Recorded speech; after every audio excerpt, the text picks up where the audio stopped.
क्योंकि ये सारी आइन की धज्जियां उड़ाई जा रही हैं। दूसरी चीज हम पूरी तैयारी कर रहे हैं।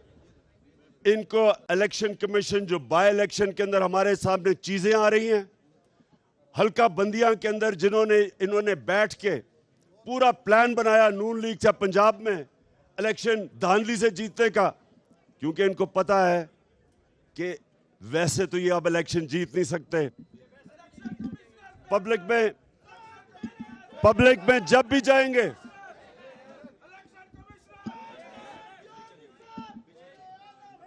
उससे कहा वो जनरेटर चलाए,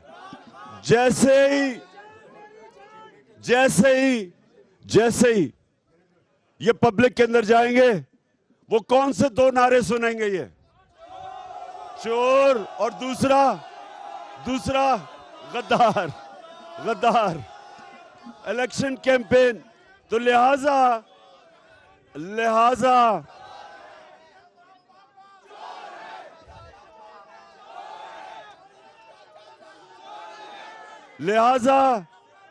इलेक्शन कमीशन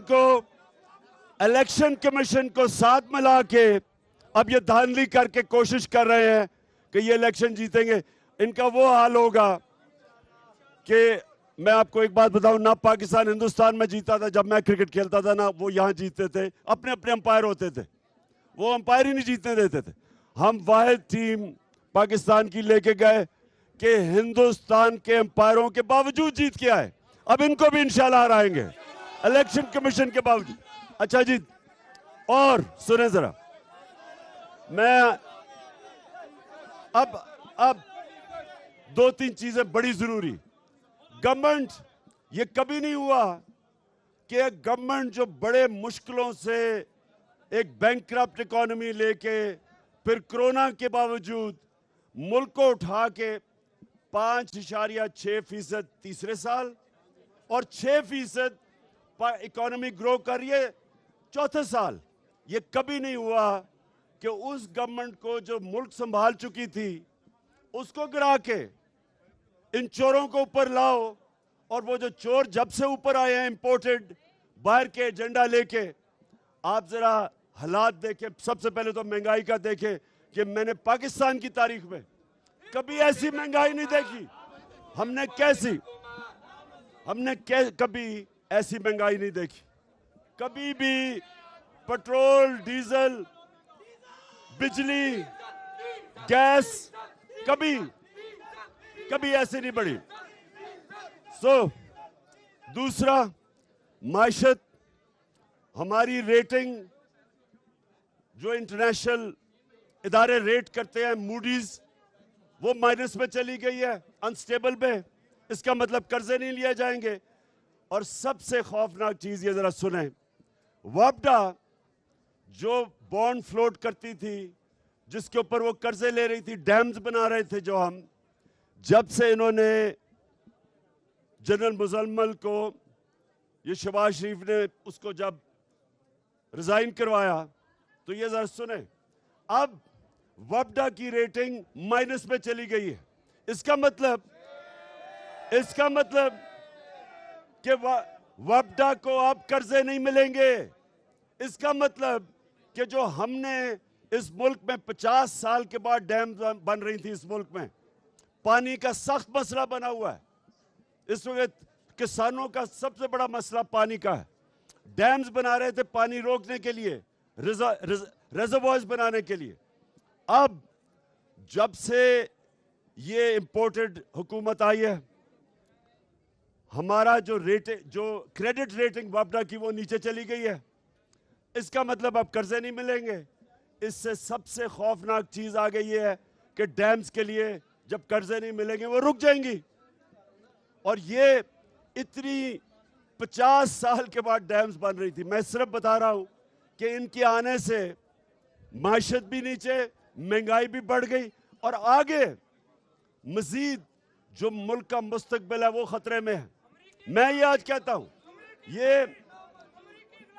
ये हमारी नेशनल सिक्योरिटी के लिए सबसे बड़ा खतरा ये है। पहले तो बाहर से ऑर्डर्स लेते हैं, आईएमएफ की जो बात, आईएमएफ ने हमें भी कहा कि कीमतें बढ़ाओ, हमने IMF के सामने खड़े हुए, हमने कीमतें नहीं बढ़ाई, हमने रोका। इन्होंने अच्छा अब सुने, आखिर में सुने जरा मेरी बात। अब जरा आखिर में मेरी बात सुने।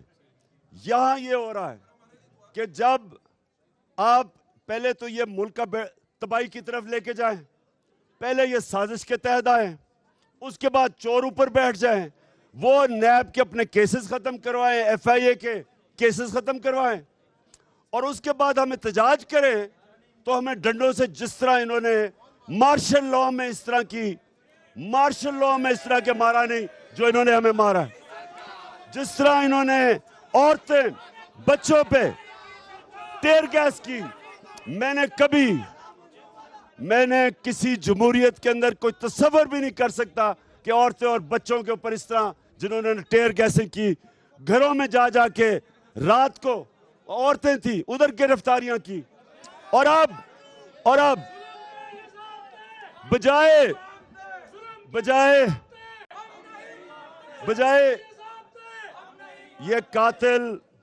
ये जो कातिल इंटीरियर मिनिस्टर और ये जो सबसे ज्यादा पुलिस मुकाबले में इसके ऊपर ह्यूमन राइट्स की रिपोर्ट है शहबाज शरीफ के, बजाय इनके ऊपर एक्शन लेने के, हम सब के ऊपर इन्होंने FIR काटी है।